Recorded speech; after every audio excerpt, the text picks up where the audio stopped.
Reka nizere ko umeze neza aho uri hose mu bice bigiye bitandukanye mu mpande enye z'igihugu, iburasirazuba ndetse n'iburengerazuba, amajyepfo, amajyaruguru. Imbere yacu murahabona umugabo wambaye neza cyane, kositimu ye buri kimwe cyose ameze neza. Amahoro y'Imana mze. Yego, amahoro y'Imana. Kwanga muzeho kambwira ati nge ndisa. Oya no, ntago nakubera so, ahubwo nabagara mfurere wawe. Yes.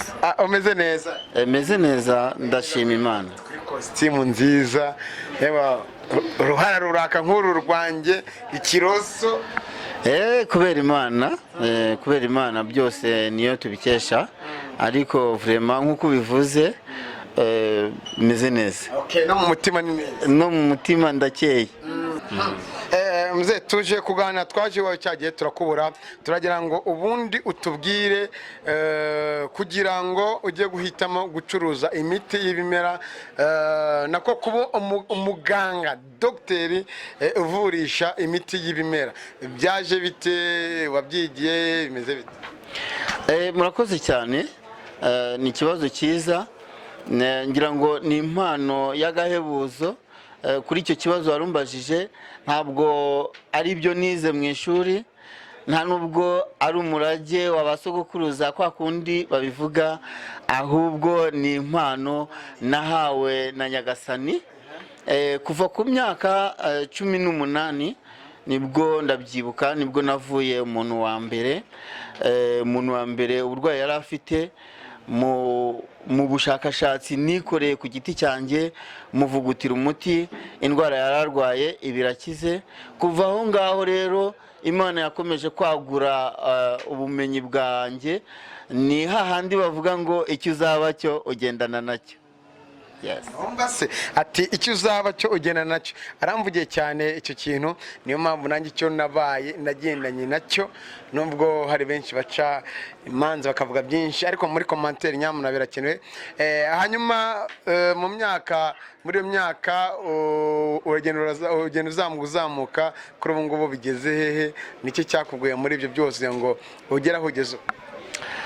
Ngira ngo nyuma yo kwakira ubutumwa bwiza, nkaba umudivaniste w'umunsi wa 7, niho impano yanjye noneho yabyibushye, noneho Imana irayuhira, irayivomerera, ndaguka ngenda mvumbura n'iyindi miti itandukanye, ndetse kugeza ubu ngubu Sekari Company Limited, ivuriro rivurisha ibimera by'umwimerere, imaze kuba ubukombe haba hano mu Rwanda, hano iwacu ndetse no hanze y'u Rwanda. Ku kibazo warumbajije, nakubwira ati ubu ngubu bigeze hehe, bimeze bite muri rusange, nabyo nyine uhise ubivuga. Ikindi ni watangiye bwo mu mwaka, nadubwire nyine icyo gitandukanye. Muri mu mwaka watangiye kuvuga ngo karafashwe cyo karatikutse, wambwa n'imvugo ziki?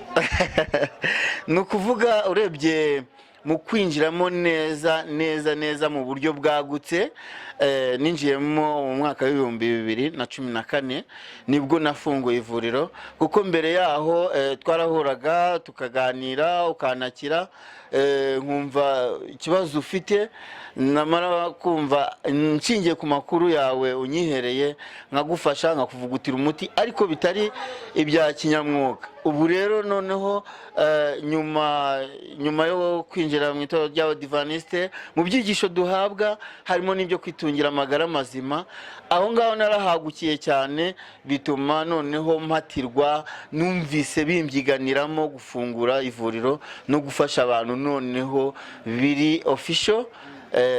Kuri ubu rero nakubwira ko dogiteri byarahamye, nta gushidikanya, dushingiye ku buhamya bwa benshi batugana. Ubu ngubu aka kanya urarata amashimwe? Ni amashimwe, iyo mbitekereje birandenga, nsanga Imana yarampaye impano y'agahebuzo, impano y'ubuvuzi. Ubuvuzi ntabwo ari ibya buri wese, ariko iyo mbikora numva ndi fieri, numva bitembera mu maraso no mu misokoro. reka wenda tuvuge kuri ibyo ngibyo tubishyire akadomo tujye ku yindi pariti ya kabiri kugira ngo tukureke ukomeze akazi. Kuri ubu ngubu umuntu abasanga he, aderese zanyu akeneye kuza kwivuza, dore ko mukora masaje, mufite imiti ivura indwara nyinshi, ariko cyane cyane ba bandi bafite nakonda, za nzoka zo mu nda zabarenze, babwira aderese. Ni ukuvuga ushatse kutugana dukorera hano i Nyamirambo mu Biryogo, inyuma ya etaje ya Maison Trésor, ukase inyuma gatoya ku muhanda w'inyuma wa Sansenic. Yes, uhitubona icyapa gishushanyijeho ibimera. Muri sekari uba wahakandagiye, uba wahasesekaye, ubundi uburwayi bwose ufite, zahari bwose ufite, ugasohoka umeze neza.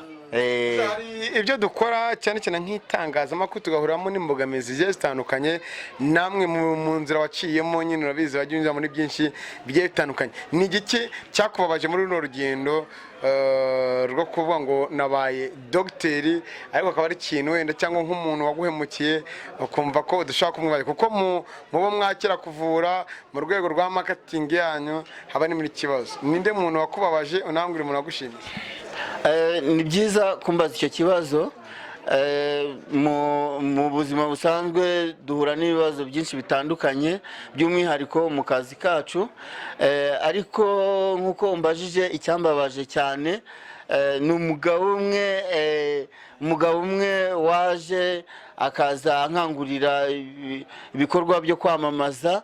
Umugabo rwose nabonaga ari umugabo ushinguye w'ibigango, mbona ari umugabo wavamo inyangamugayo. Mubarira amafaranga 50,000 ko agiye kunkorera akazi. Junior Giti arangije aragenda rwose. Usobanura filime Superstar. Umva rwose Kimomo, wenda nakwerekana amachat twagiye ducatinga, ariko yaramemukiye ko yabashyirira kuri screen zacu, ariko wenda cameraman aradufasha bitwereka muri telefone bigire gutya, abizuminga kugira ngo tumenye kuri wamuhaye 50,000 kugira ngo kwamamarize kubosobanure muri filimi. Tubwire. Yes, ni ukuvuga mu buryo bwo kugira ngo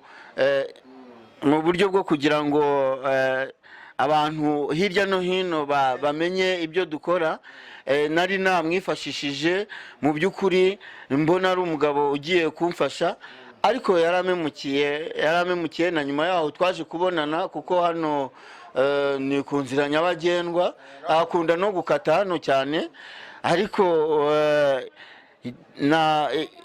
nyuma yo kubonana nabwo anyizeza ko agiye kubikoraho. Na n'ubu amaso yaheze mu kirere, mu by'ukuri 50 yaramize. Icyo gihe yari afite n'udushida dutandukanye, n'iki wenda ntanavugira ngombwa, ariko nka Kigali 250 tuba dukeneye kumenya buri kimwe cyose. Bigaragara twereke neza, cameraman abikurure ibigaragara mu byose wamwandikiye, igigaragaza mu neza, garagazamo gutya ibigaragara. Uramwandikira nagusubiza? Ndamwandikira, ariko nta kintu asubiza. Nta kintu asubiza rwose, uretse kunyohereza utuntu mbona tutasobanutse. Nta kintu gisobanutse. Reka twongere kano kantu cyo gasobanura tuvuga. She didn't tell me she had a boyfriend. Ndashize noneho baranyica. Ati ndashize noneho barakwica. Muze kano gasobanura iki kuri bo? Umva nta kintu gasobanuye, ukurikije na gahunda twari dufitanye n'akazi twari dufitanye, nta kintu gasobanuye kuri njyewe.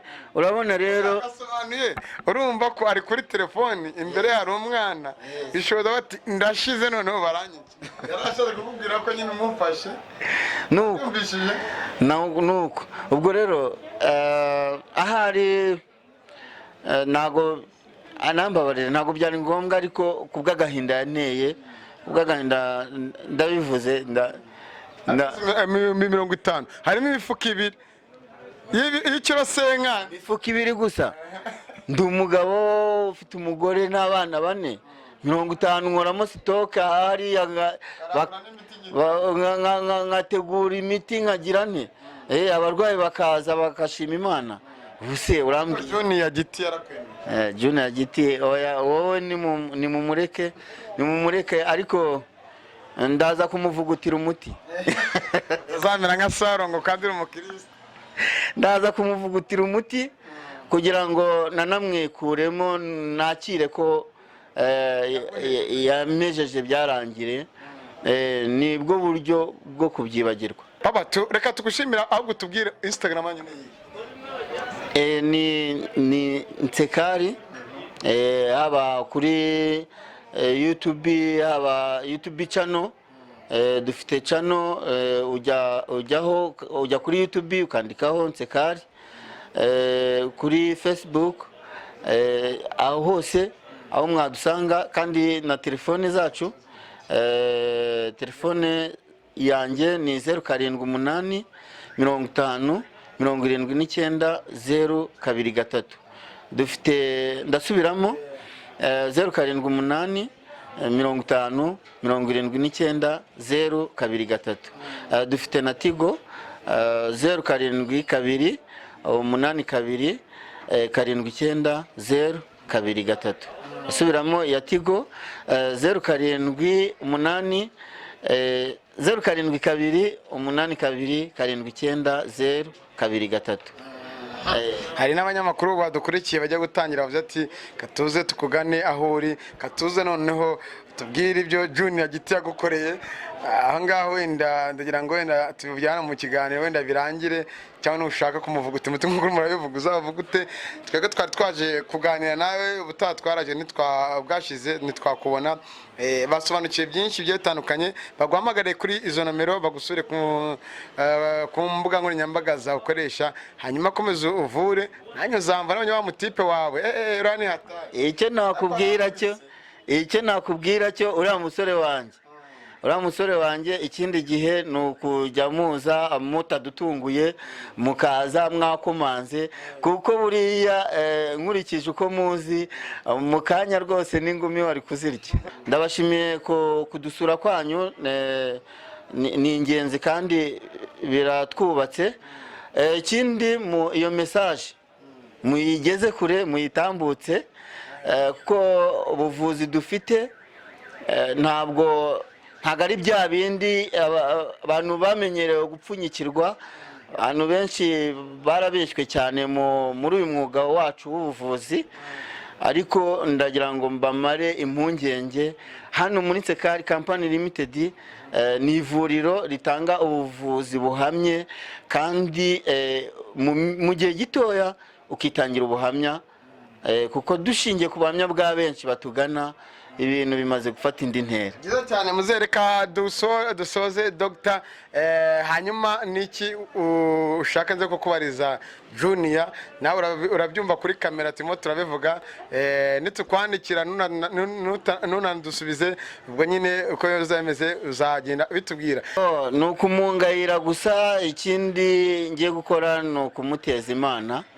Ngiye kumuteza Imana kuko mfite amavuta nasizwe na Nyagasani, kandi yaranogereje.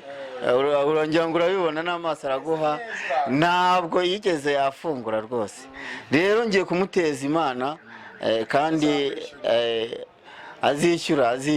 Musaza kaguhaje bifunize tuzirangira.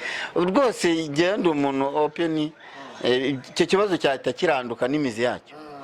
Reka tugushimira abakoze mu kiganiro duhaye. Murakoze cyane, ndabashimiye.